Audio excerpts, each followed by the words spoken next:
Hi all, I'm Libby, proud captain of Millwall Lionesses. Thank you to our Millwall fan show from the No One Likes Us Talking team for sponsoring me this year.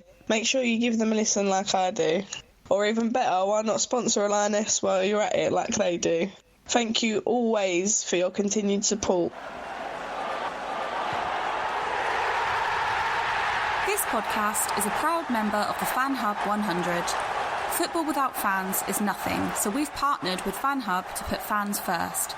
Search Fan Hub app to play your part in the journey. Hi, I'm Bethany Warren, and you are joining me to listen to the podcast of our Millwall fan show with the No One Likes Us Talking team, which is available every Friday at 8 p.m. It's Friday. I'm your host, Miles Blumsom, and I have the No One Likes Us Talking team of Gary Staff, Stan Godwin, and Bethany Warren. Not everybody likes them, but they don't care. All right, here we go. This is the No One Likes Us Talking podcast. Gary, good to have you back. How is your pre-match, half-time and post-match broadcasting coming along?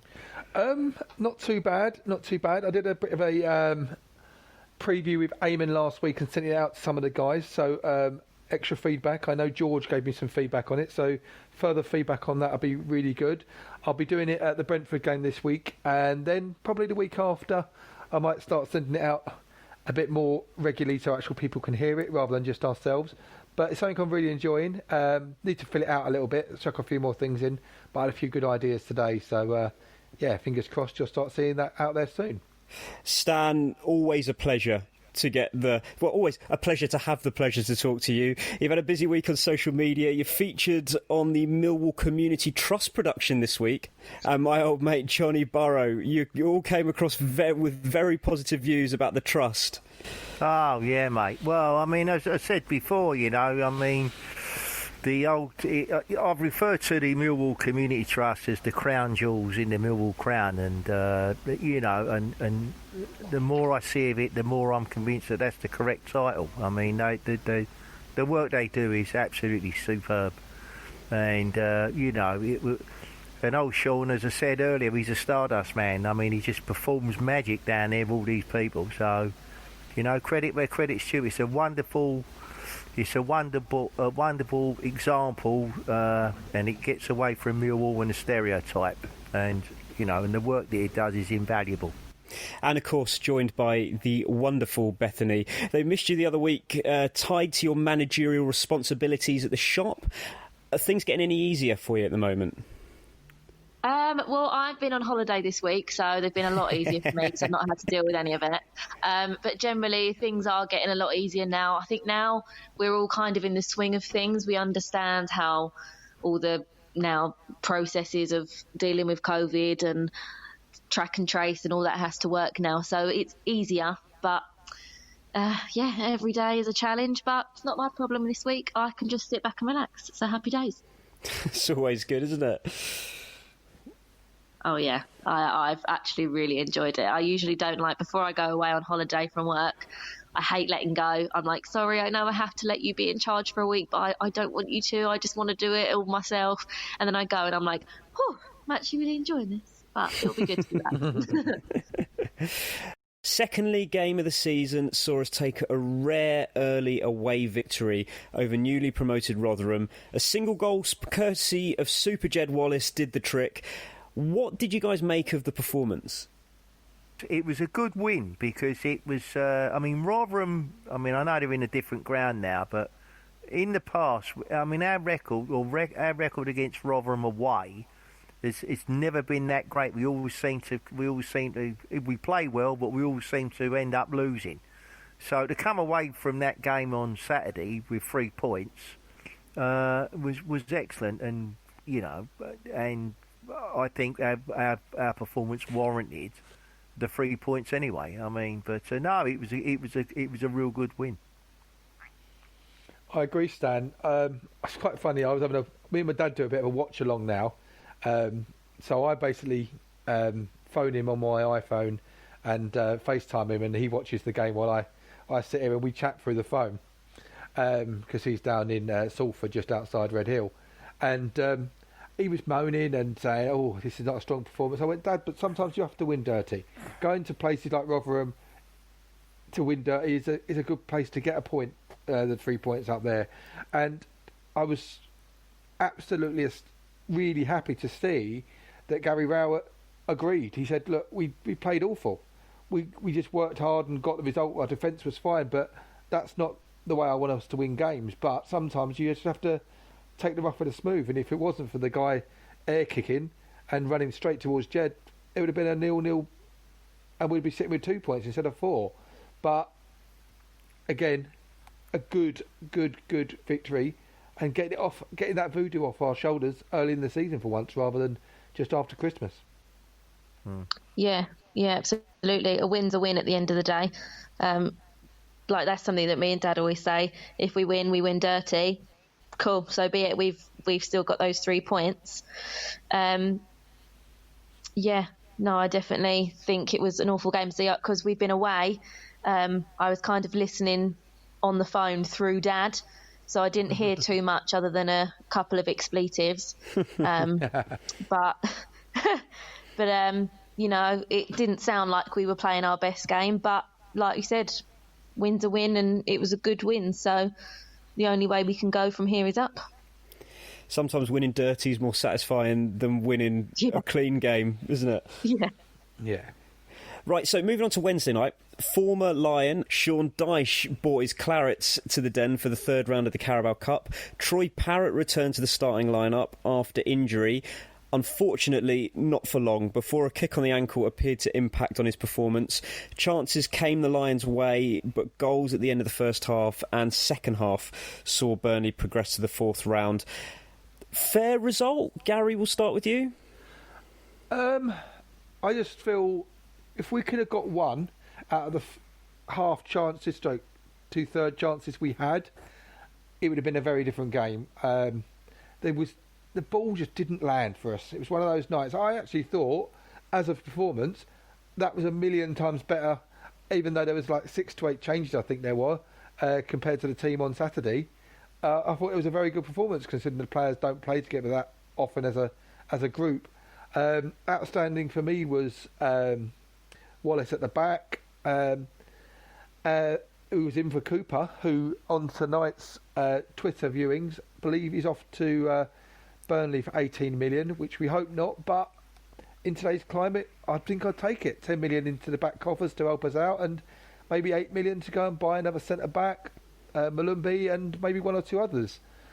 But all in all, I thought we played really well last night, and a bit unlucky as well. I think if we'd have nicked one, I think that might have put the frighteners up Burnley, and we might have gone on to win it, or maybe at least taken it to extra time. But I think we ran out of gas in the end.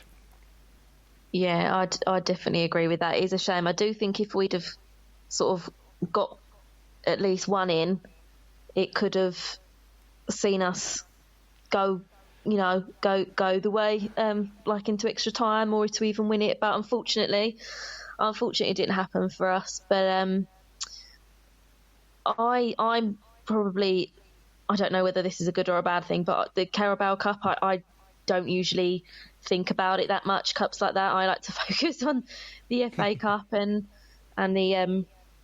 just the league. So a lot of the time I'm sort of half-hearted in watching those games. I wouldn't put them on my priority list, really. But they say, don't they, goals change games, and unfortunately we didn't score. I mean, there was one particular effort on there which Matt Smith got on, especially in the second half, and the moment he got his head to it, I thought, so this is going to be the equal. At that point, it was going to be the equaliser. And then I think the referee blew up for some foul, which I couldn't understand what all that was about. Although, to be fair, the goalkeeper did pull off a good save. But 9 times out of 10, when he hits the ball that true, it normally only ends up in one place, and it's not the goalkeeper's hands. But it wasn't to be, and I thought we played okay, and a bit more luck in front of the goal. If we'd have got an equaliser, we could have turned the game round. I've got no doubt about that. Stan, what did you think of John Daddy? I thought he had a cracking game last night out on the left. Sorry? What did you think of John Daddy? Did you think he had a good game out on the left? Well, yeah, I did actually, because it was interesting, because when I was sitting there watching it and they put the lineup up, and they said, he's going to be playing in sort of midfield, I thought, blimey, I've never seen that before. Although that's not probably strictly not true, because the last time I see him play was against England, and I think he played in a sort of similar position then. But then I think in that particular game, Iceland was just making sure they didn't get beat. But I think to some extent he gets a lot of stick, which I think sometimes is unfair.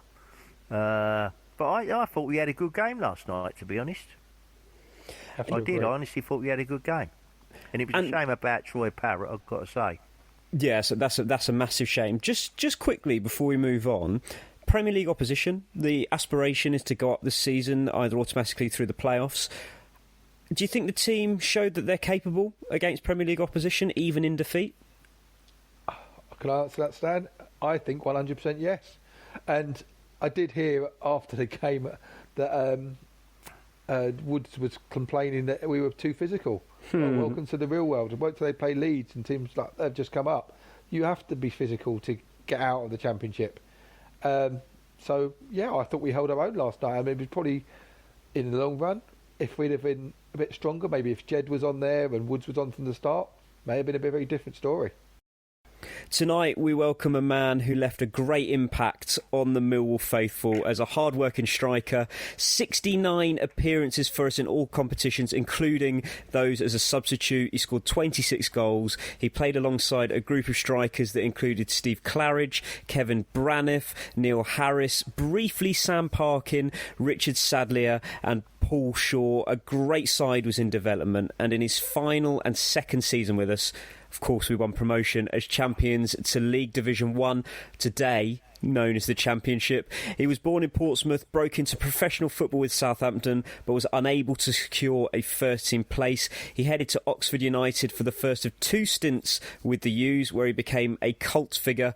He then moved to Fulham before joining us for the 1999-2000 season. 2 seasons later, he returned to Oxford and then moved into non-league football, where, unfortunately, he had to hang up his boots in 2003 with injury problems. It is, of course, that Man Mountain and friend of the show, welcome, Paul Moody.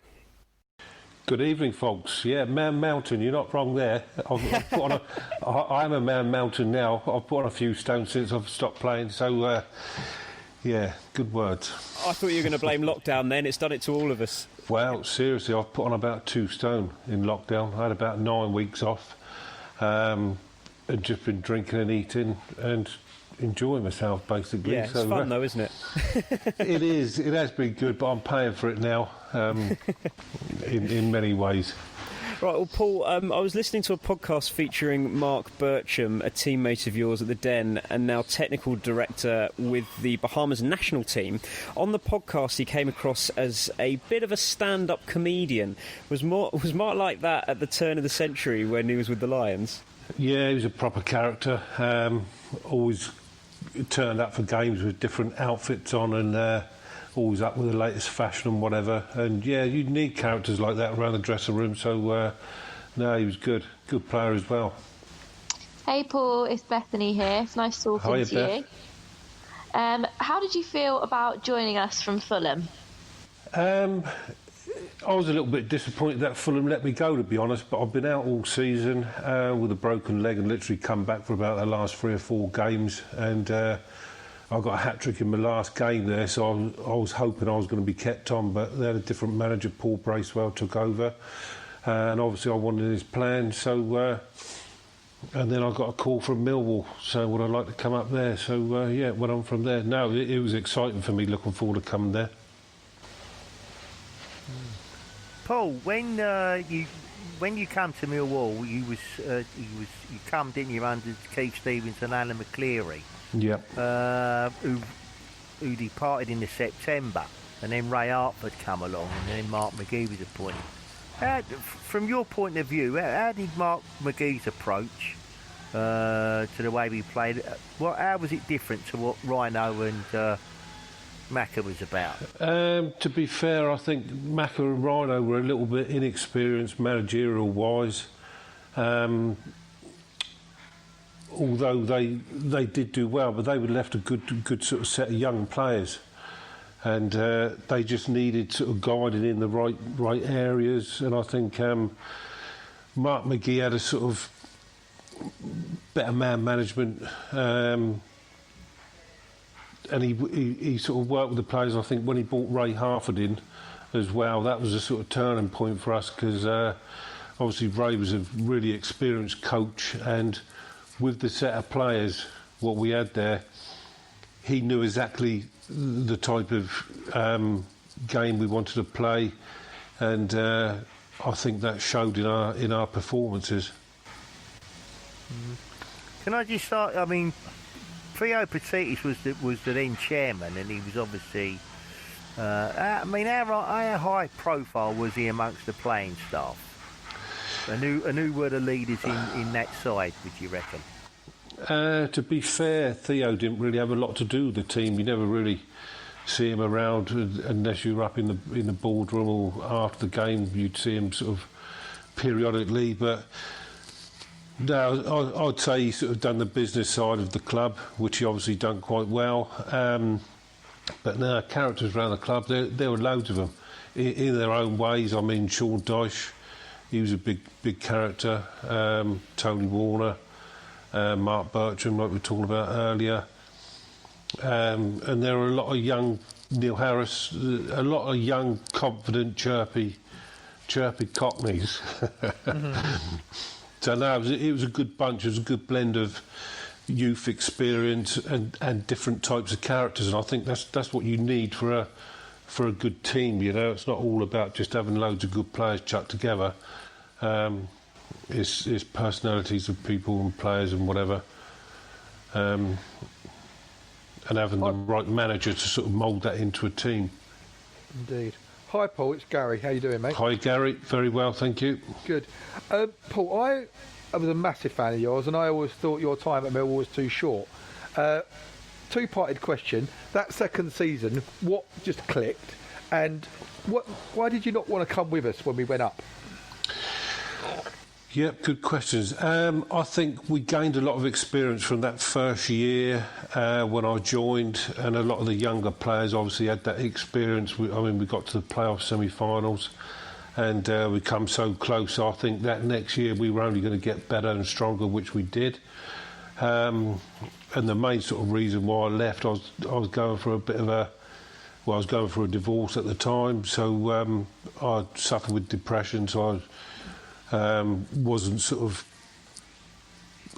feeling any interest towards football. And I mean, Theo, to be fair, I had a year left on my contract. He offered me another year, and they wanted me to stay, but the travelling up, because I lived in Portsmouth, so I was travelling up most days for training, and it was just becoming a bit too much, you know. So Oxford came in, and I thought it'd be easier, but it was probably a mistake to go back there. Fair enough, and I'm sorry to hear about the depression, Paul, but you were missed. You scored some fantastic goals, and I thought you were a gentleman as well, handing over the balls for Harris to get the golden boot when you were on a hat-trick on the 5-0 game against Oldham. Yeah, I know. It was gutting for me, because I'd love to have got a hat-trick on, but was it my last game? I'm not 100% sure, but yeah, it was one of my last games, so... but no, he obviously had more at stake than I did, golden boot and whatever, so no, I'd done the right thing, I think. Just shows you're a good man, Paul. Paul, can I just ask you something? Sean, you mentioned Sean Dyche. Okay. Now, his managerial career so far has been sort of fairly good. You know, he's been seen although he's been in the Premier League, he's seen as an up-and-coming manager. When you played with him, did you ever get the impression that he, you know, perhaps by the way he talked about the game, that he was going to go on in the management, or was it a bit of a surprise to you? Well, at the time, you never sort of think about players going into management or whatever, but going back to that the season where I left, me and Sean Dyche actually put down together to do our PFA badges, coaching badges, and he done his, but I ended up not doing mine because I wasn't in a good place to do it. And he's obviously gone on and, well, as you say, his record speaks for itself, but you could see he had something about him, you know, he was a leader, very, very sort of dominant in the changing room. I used to stay with him like on a few Friday nights, round with him and his missus and whatever, and he, but no, lovely chap, but he was black and white, you know, you knew where you stood with him. So moving on to more recent times, what's your issues on the or views on how football's changing in these weird times that we were supposed to be back? And I think it's rather frustrating because I know the chairman now, Kavanagh, has done a lot to get fans back in the den, and yet again we've had the rug pulled from us. I actually feel football grounds and sports grounds could be safer than trains and stuff like that. What are your thoughts, Paul? Yeah, exactly. I mean, it's starting to get to a lot of people now. It's starting to affect a lot. I can't be doing with putting the mask on, going into shops. That annoys me. It makes me feel uncomfortable wearing it. I mean, obviously we've all got to try and do this to protect each other and whatever, but generally I don't watch much football now as it is, but now watching the football with no fans there is just killed it for me. It's like there's no point watching it. It's just not the same, is it? Not at all. I noticed on Saturday watching the Manchester United-Chelsea game, that should have been a cracking game, but even I said to my wife, and she just said, that doesn't sound like football anymore. And I ended up turning it off because it was just boring. I think a lot of women don't like the sound of the football, the cheering and all the fans getting excited, and that's what winds them up. My ex-wife was like that. Turn that rubbish off, you know. But for men, that's what makes it exciting. Everyone's getting revved up by it, and that's what makes the game, having the fans there. If you take the fans away, then it's not the same game, is it? Not at all. If you were playing at the moment, when you played, Paul, was the crowd that massive motivator for you? I mean, it must be hard for players to go from playing in front of a crowd to playing in front of no one. Do you think it would feel like a training match almost? Yeah, especially at grounds like Millwall. I mean, the fans is like having an extra player, you know. You go out there and you're playing for the fans as well. And as you say, to have no fans there, it must be a little bit strange. I mean, I know the players are putting the same effort in, but I don't know, little times when you're having a bit of a bad period, you go on a goal down or something, then the crowd get behind you, it revs you back up again. But they've not got any of that now, so it must be difficult. I wouldn't like to be playing now. Yeah, I mean, I would tend to agree with you on that, Paul. I mean, I think I honestly believe that when we started to play last season, when it was all behind closed doors. I mean, our first game was with Derby, right? Now, originally that game was a sellout. Had it been played before a crowd. I mean, although we lost the game on the day, in my opinion, had we have had a crowd there, I mean, it would have been a different result altogether. Exactly. Wayne Rooney or no Wayne Rooney, we'd have beaten them. Yeah, exactly. It makes such a difference. I mean, you can't sort of explain it unless you're a player and you've played in front of nobody. I mean, as you said earlier, it's like a training game, really, which is never going to be the same as because you've got that added pressure of people watching you, and you just give that little bit extra more, you know, especially when you're at home and you got the home fans behind you. So no, I'd hate to be playing now. Paul, actually on that point, I was talking to a colleague at work, and they actually think the fact that the crowd's not there and the risk of, I know you've got the TV audience, but the risk of not being able to, not having that crowd shouting at you for missing a chance, that's why there's more goals, because people are taking that chance when they might have taken an extra pass. That's right, yeah. Players have probably not got so much pressure on them, as you say, because there's not... Obviously the cameras are still there, but you can't hear the cameras shouting out stuff to you, so it probably makes sense, that. And Paul, what do you think Millwall's chances are this season, playoffs? Automatic? It's such a difficult one to call. I mean, there's some massive clubs in that division. The teams what are going down are obviously going to be strong. I mean, we've started off okay, so who knows? It's ask me in a couple of months' time. But I mean, the manager's done well. I think the manager's done really well. Not brought in any massive players or anything like that, but just sort of stuck with a good youngish squad again, which is what Millwall's been about for the last few years. Well, it's been great to speak to you, Paul. Jeff Burnage did ask that we send you his regards. Just before we finish, can we get a prediction for our game at home to Brentford this weekend? I'm going to say a 3-2 win. Good scoring game. 3-2 win, yeah. We don't seem to score lots of goals now, do we? So I'm predicting, as you said earlier on, a lot of the games there's been more goals in, probably because there's not been the pressure of the fans there. So it's about time we scored a few goals. I was going to say to give the fans something to cheer about, but it will do, obviously. From the not couches. The yeah, exactly, yeah. Well, so now Yep. I'll tell you what, Paul, if that game on Brentford on Saturday is like the game when we beat Oldham 5-0, it'll be some match, won't it? Yeah, so many memories about that. It was just unbelievable. It was like a dream now, looking back on it.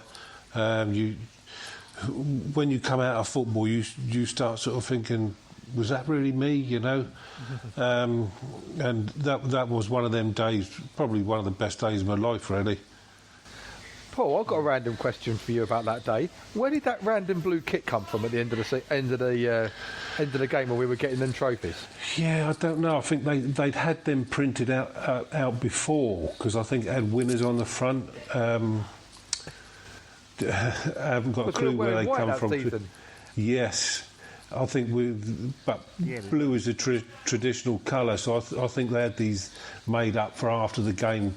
So if anyone wanted to give their tops away or whatever, everyone had another shirt to wear.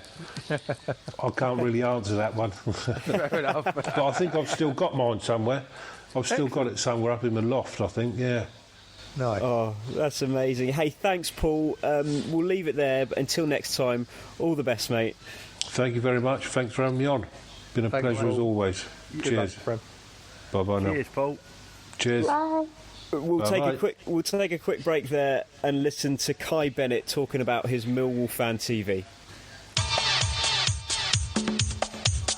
Hey, I'm Kai from Millwall Fan TV. On Millwall Fan TV, I cover pre-match predictions, post-match analysis, and a bit of full-time reaction when we can go to the games. Also, quite a few X-Lines chats on my YouTube, actually, as we speak right now. I've got some Martin Wolford, Scott Barron, that just a couple to name a few. So do it for the love of Millwall. Absolutely love Millwall, and let's hope we can push on next year and make the playoffs. And if you could subscribe to Millwall Fan TV, that'd be absolutely amazing, and hopefully we can follow the journey together. Comedy lines. I'm Mars Blumsom, and I'm back with the No One Likes Us talking team of Bethany Warren, Stan Godwin and Gary Staff. Next up, we'll hear from Jeff Burnage regarding the Lionesses' defeat in the FA Cup to New London Lionesses on Sunday and what's coming up next. After the opening day victory at Stevenage, Katie, Nick and the team were looking forward to the big FA Cup match with New London last Sunday, especially as we were allowed to admit Millwall fans to the match on an all-ticket basis for the first time for some months. And also, we are, after all, twice winners of the Women's FA Cup. Well, the fans did their part with an amazing attendance of 284. That's a hell of a lot for women's football. Unfortunately, our young and inexperienced side came up against a big, strong, powerful New London, who are favourites for promotion from their division of the London and South East Regional League Division 1. We were swept aside, in short, and the worst thing was everyone felt they'd let the supporters down. But now, after training on Monday and Wednesday, determination is back. The girls are determined to put things right this week in what is a big game between two sides, both unbeaten in the null and void 2019-20 season, ourselves and Hutton FC. Morale was further restored this week when, within 24 hours of them going on online, over 100 had already signed up for this week's tickets, again free of charge, 2 p.m. kickoff. This is an amazing response after those fans had seen really a very disappointing game last week. So everyone's determined to put that right. Roll on Sunday. Now, of course, massively disappointing for the Lionesses to bow out of the FA Cup. But is being out of the Cup a blessing in disguise for the team? I think so. I mean, as Jeff was kind of saying, they felt really disappointed and want to go on and prove themselves. So sometimes being knocked out of the Cup early on can light a fire underneath you and make you want to do better in the league. So I think it's definitely a blessing in disguise, maybe not, but I don't think it's necessarily a bad thing. I think it's just it's like, okay, we're out of that, now we can put all of our energy into the league and doing as well as we did last season. Stan, do you think it's more important to do well in the league this season as well? Well, this is one of these strange questions, and it's like a bit of a modern thing. I mean, you know, in any football team I've ever watched or played in, you know, you always want to win the league. You know, I've never heard any manager turn around and say, when asked, or the captain of a football team, what's your ambition? And they turn around and say, oh, well, this season we want to win the FA Cup or the League Cup or the FA Cup in the women's team, right? I don't like the term old school, but I am in this sense is that I believe that when you play the FA, you play in cup competitions, you play your strongest possible team. I do not subscribe to this theory that somehow it's a distraction, because if you're winning games, you're breeding confidence, and I'd rather have 2 trophies or, you know, a trophy and promotion, or 2 trophies than nothing at all. But that's my view, and I don't see this argument that it's some kind of distraction. I just don't accept that at all. So Gary, Bethany thinks it can light a rocket under the Lionesses to do well in the league. Stan just wants to win everything. Where are you sat? Probably somewhere in between. It's nice to have a run, but sometimes it's good to have not the distractions, and you can get on with the job in hand. We were never going to win the FA Cup, are we? But it's nice to have a run. But not having that distraction, you can concentrate. You can keep people a little bit more fitter because you've not got so many games. And look, the girls are going to run out and win the title anyway this season. So that's my view. I think the girls are going to win it. So having less distraction and being fitter to be able to do that job, only good in my eyes. There you go. So I think with everyone there, we're sort of leaning towards it's a good thing. Well, I mean, again, you see, Gary says about, well, the cup could be a distraction, but cast your mind back. Not so long ago, we was playing in a semi-final, right, at Wembley against Wigan, and we lost the game 2-0. Right, and I remember John Berylson saying in the press, or when it was a couple of days later, well, it's just as well because, you know, if we'd have got against Manchester City in the final, you know, it could have been a bit, you know, difficult. I mean, and I understood the logic of that. But when the final come round, who won the FA Cup? Wigan. True. And don't say, but they got relegated, because I was thinking that's not because if you look at, this is the point I'm making. If you look at Wigan, from the moment they got promoted in the Premier League, and I think they was in there about 7 or 8 years, year on, year out, they was always up against relegation. They never ever finished at a comfortable finish. They was always, relegation was always. So if you're a club like that, it don't matter what division you're in. If you're always in relegation fights, sooner or later, you'll fall through the trap door. And if for example, I've got no doubt that if they won the cup, if they'd have managed to have stayed up that season, I've got no doubt they would have gone down the following season. I just don't subscribe to the argument. No, that's fair enough. So, I think that both sides of the argument do have some merit. There's less games, so it's fresher legs for league games to go on and win the title, but a cup run's always great. And I agree with you, Stan. I'm just winding you up when I go against you sometimes, but I think that you do want to go as far as possible in every game. You want to win every game of football you play. What's the point of playing in a game if you don't want to win it and you don't want to go through? So they will be gutted, but you've got to take the positives, and the positives are focus on the league, work to the title, that brings some silverware home. There is an update from Alex Russell of the Lionesses media team regarding ticket sales and how to get one. Hi all, just a quick one from all of us at Millwall Lionesses. It was an absolute pleasure both at playing level and staff levels to have you in the ground Sunday just gone. Unfortunately, the result wasn't the one we was all after, but we're looking to put that to bed and we go again on Sunday against Hutton at home. For your chance to get one of your tickets, as we're 2/3 of the way sold out, head on over to our Twitter, it's a pinned tweet or in our Instagram bio. Hope to see you there. Right, something cool to do now, because we have a shout-out for a Millwall fan from across the pond. Let's all say a quick hello to Lizzie from Minneapolis, Minnesota. Thanks for listening and your support on Twitter. Hopefully, we'll hear from Lizzie on the show soon. So we'll all do a big shout-out to Lizzie quickly. Hello, Lizzie. All right, Lizzie. Hi, Lizzie. Hi, Lizzie. Okay, our final guest this evening is described as being Millwall from birth. He was raised around Kidbrooke and Blackheath, and prior to moving to Stansted in Essex, the family lived in Bexley Heath. He first started watching the Lions during the record-breaking period of the 59 home league games without defeat.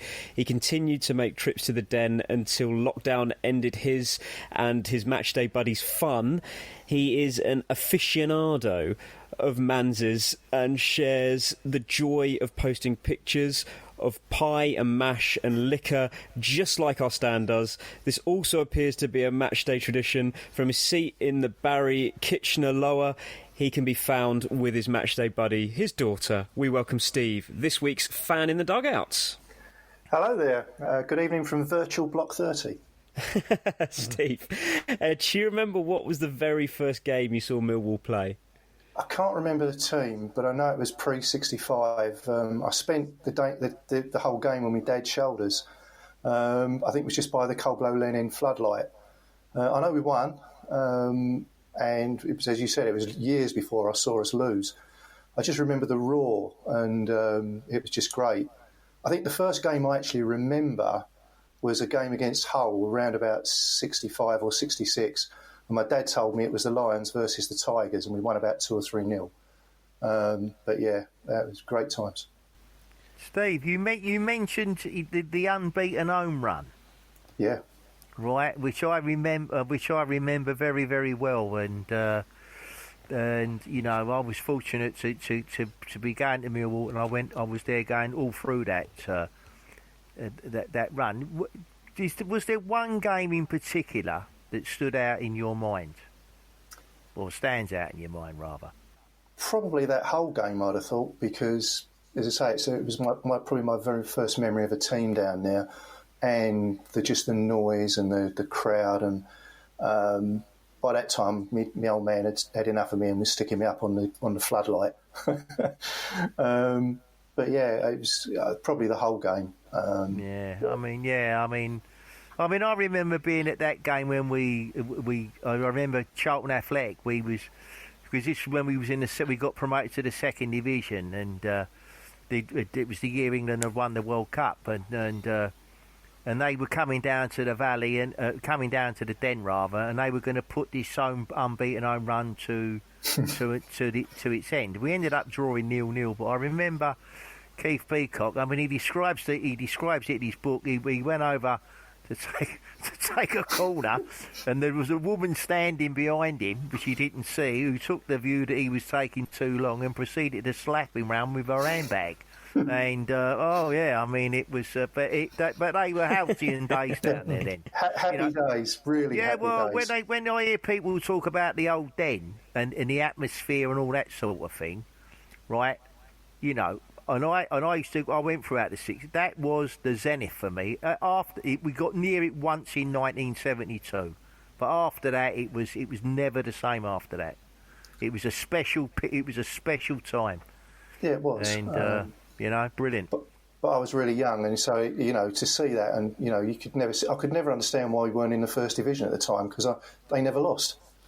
No. I mean, I tell you what, right? You take when we played Spurs in the cup in January '67. I mean, you look at any film of that. I mean, that was over 44,000 that crowd. It was unsegregated. I mean, you couldn't imagine that today, and there was no aggravation before, during, or after the game. Well, later on, my dad, we would stand at the Alderton Road end, and we would be by that floodlight there, and at half time we go up and get a hamburger from the thing at the back. But that was again always by the away supporters. So yeah, that's right. Talking about food, two-party question again from me. What Manzeys do you go to? And I'm related to inadvertently the Manzeys family because my aunt and uncle and granddad all somehow, I can't remember who fits in there somewhere, were related to the Manzeys family. So which one's your favourite, Peckham or the Tower Bridge Road? Well, my favourite would have been Peckham because I used to go there with my aunt when I was really young. But we go to the one in Deptford now, obviously before the game. But I've got to say I'm a little bit of a traitor because I was a Goddard's man for most of my time. And I was gutted when they closed the Deptford one because best pies around. Yeah, people will have the argument of Armits for Manzeys, so hearing someone else is very different. Yeah, but it's even better than the one in Greenwich because the fella in Deptford used to make his own pies there. And the ones in Greenwich, I think they're factory made. So, I mean, they really were the best. I don't know if anyone can remember Lou Farrer's down the Blue. That used to be my granddad. Lou Farrer was my granddad. All right.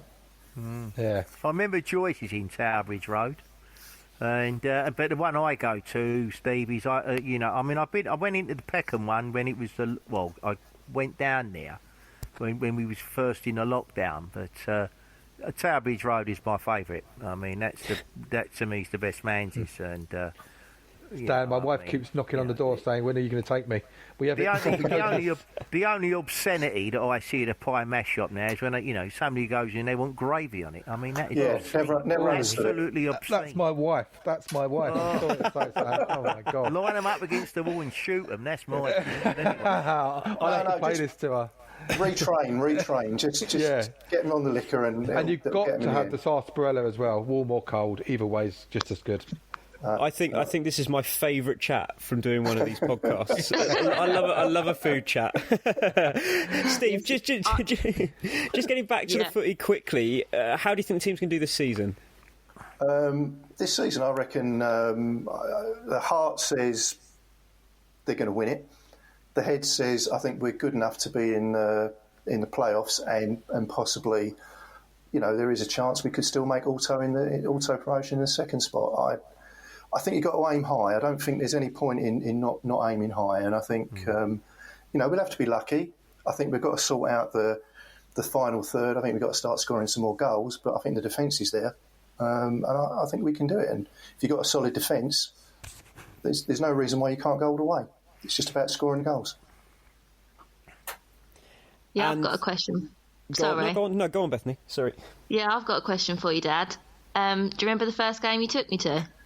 Yeah, I think it was Port Vale. In fact, you took me, if I remember rightly. We went for a meal upstairs. That was the first game we went to together, wasn't it? It was, and it was my birthday. Yeah. It was 17th it was your of January. Birthday. Yeah. Yes. And we won 3-1. We met Jimmy Carter. Yeah, another of my heroes. Yeah. Yeah. That's where it started then. And now we're here, Bethany, on the podcast. See, I'd always grown up a Millwall fan, but I didn't really go when I was younger. And I went to the odd one, actually. It wasn't with you, Dad, was it? It was just with other people that I know. And then the first one we went to, I think I was just like, no, I'm gonna treat Dad for his birthday. We went to that game, and then I think maybe 2 weeks later we bought our season tickets for the next season. Something like that. We did. Yeah. We've been going ever since, yeah. Never looked back, have we? No.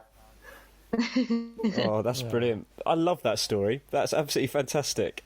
Steve, thank you so much for joining us. Let's hope you can get to a game at the Den this season with your daughter. I hope so. But before you go, we need to get a prediction for the game against Brentford tomorrow. I'm thinking 1 or 2-0 to us. Brentford have got goals in them, but I think our defence is so good at the moment. I think we'll hold them up, and as long as we can get one, we'll get two. So I'm going for 2-0. Nice. Thanks, Steve. All the best. Thank you. Cheers. Cheers, Steve. Bye all. See you tomorrow, Dad. Love you. See you tomorrow. Bye. Love you too, darling. We'll take a quick break there and listen to the dulcet tones of Bethany Warren.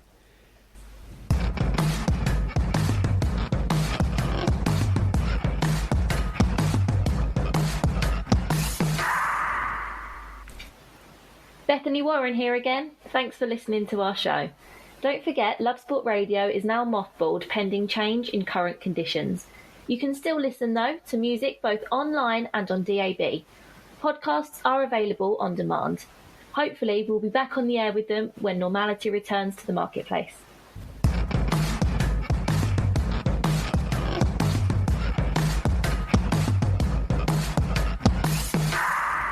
I'm Mars Blumsom, back with the No One Likes Us Talking team of Bethany Warren, Stan Godwin and Gary Staff. Right, let's move on to Saturday. The Lions host the Bees at the Den. They've lost to Birmingham at St Andrews and have recorded an impressive 3-0 win against Huddersfield at home last weekend. They also defeated two Premier League teams, Southampton and West Brom, in away games in the Carabao Cup. How do you see the game this weekend going? I think it will probably be one of the toughest games we'll have this season. You know, they missed out on promotion last season and, you know, they've lost a couple of players, but they're still one of the favourites for promotion. And they've brought in players like, one of my absolute favourites, Ivan Toney. But, you know, if he, you know... You're being sarcastic. Oh, of course I am. He can't handle the abuse from Millwall fans, so maybe he'll actually play better because we won't be there. But yeah, no, I think I still, if we're going to win, I think it will be a close one, but it's going to be a tough game, but I think we can do it. Well, I think that, I mean, I wouldn't, in terms of Brentford, I mean, the two Carabao Cup games which they won against Premier League opposition, I wouldn't put too much store in that. And I don't say that, and I don't take anything away from Brentford on that. But I suspect that the teams they were up against were weakened teams. You know, I suspect had the Premier League teams had been played what would be their normal 11.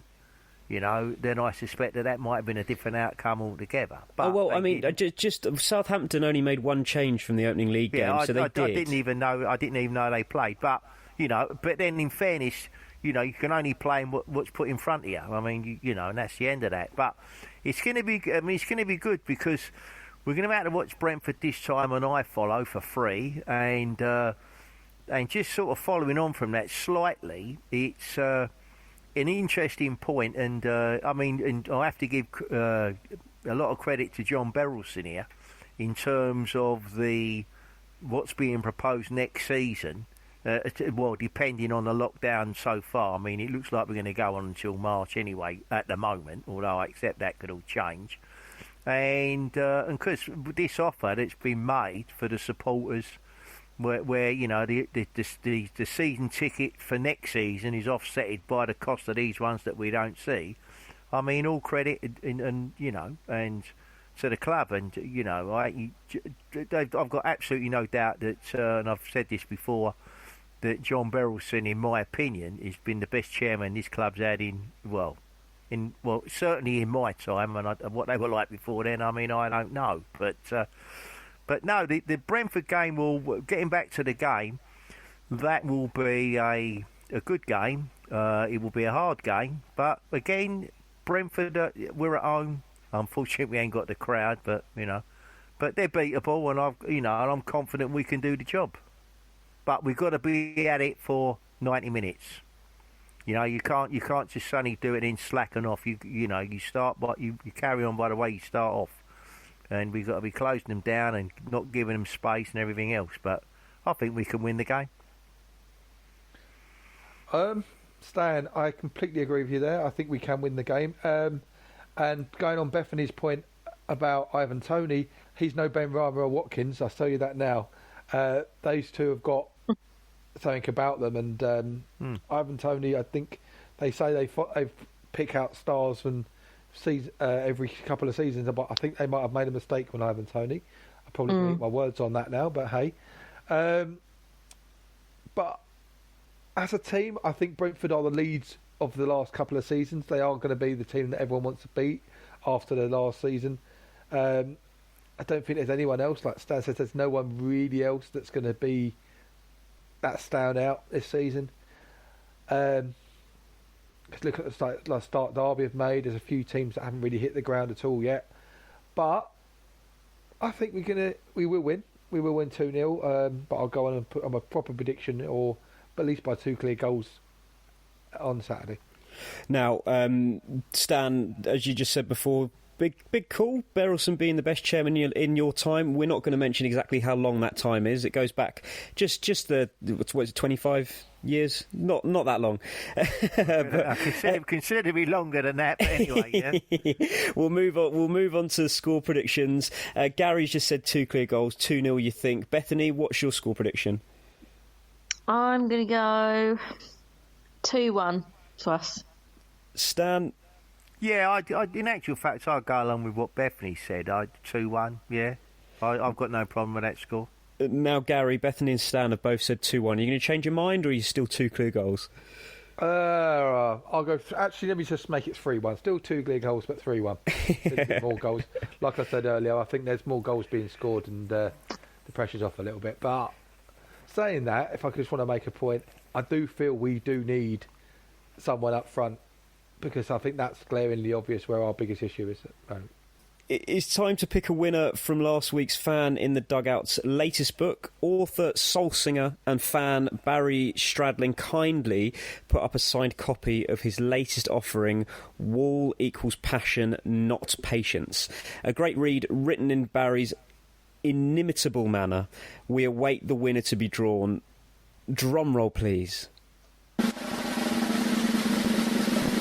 The winner of a signed copy of Wall equals Passion, Not Patience by Barry Stradling is Gianluca Sardi. I'll say that again. Gianluca Sardi is the winner of a signed copy of Wall equals Passion, Not Patience by Barry Stradling. The answer to the question posed last week was Grimsby, from Barry's book, A Tuesday Night in Grimsby, a diary of a Millwall masochist. Gianluca Sardi, we will be in touch with you over the weekend and make arrangements to get the book signed as you want by Barry and, of course, sent to you. Well done, Gianluca. Enjoy the read, and thanks, Barry. We'll take a quick break there and listen to the demanding tones of Patricia Maslin.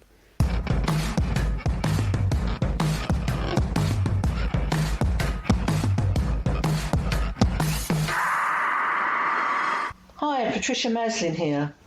The Millwall Community Trust needs volunteer help. Whether you're an organisation with bodies able to assist or an individual, the Trust needs you during the current conditions to support the vulnerable and needy.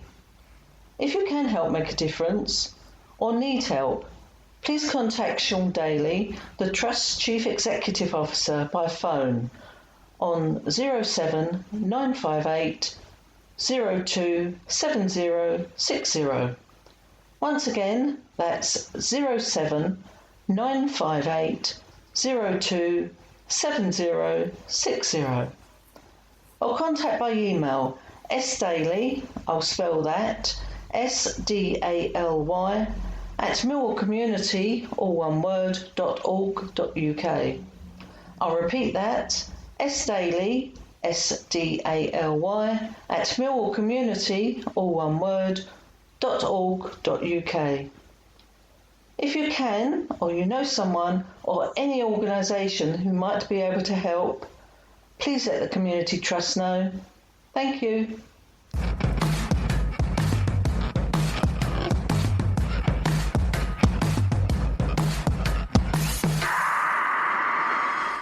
People continue to lose their lives to this dreadful virus or as a consequence of suffering with it, and many remain hospitalised as well. Our thoughts go out to their families, friends, and of course those that take care of them. Eamon will be hosting us next week, along with the panellists of George, the lovely Patricia Maslin, and James next Friday. As our show was hoping to look forward to a fan's return at the Den, unfortunately that's been poo-pooed by the government again, which has actually driven me mad this week. It's not to be, so at least we can have Carl Bates and I follow to watch the Lions on. Good night from me. Yeah, a special series focusing on the role of the Millwall Community Trust released its third episode this week. The series focuses on what the Trust is, what it does, and those that benefit from its work. A further episode will be released next Tuesday. Watch out on our Facebook and Twitter groups and other Millwall social media sites for the updates. And it's good night from me. Player sponsorship for the Lionesses is available for the forthcoming season, so why not give them some added support, and you can find the details on their website. Just pop Millwall Lionesses into your browser and you'll find them easy enough. We've led by example, and as you heard at the beginning of the podcast, we have sponsored their captain, Libby Stubbs. For now, that's good night from me. Lastly, let's not forget to keep it safe on the streets out there, which means social distancing, the rule of 6, and of course a face mask where it is necessary. That's it from me. Thanks Bethany, thank you Stan and Gary of course. Until next time, good night.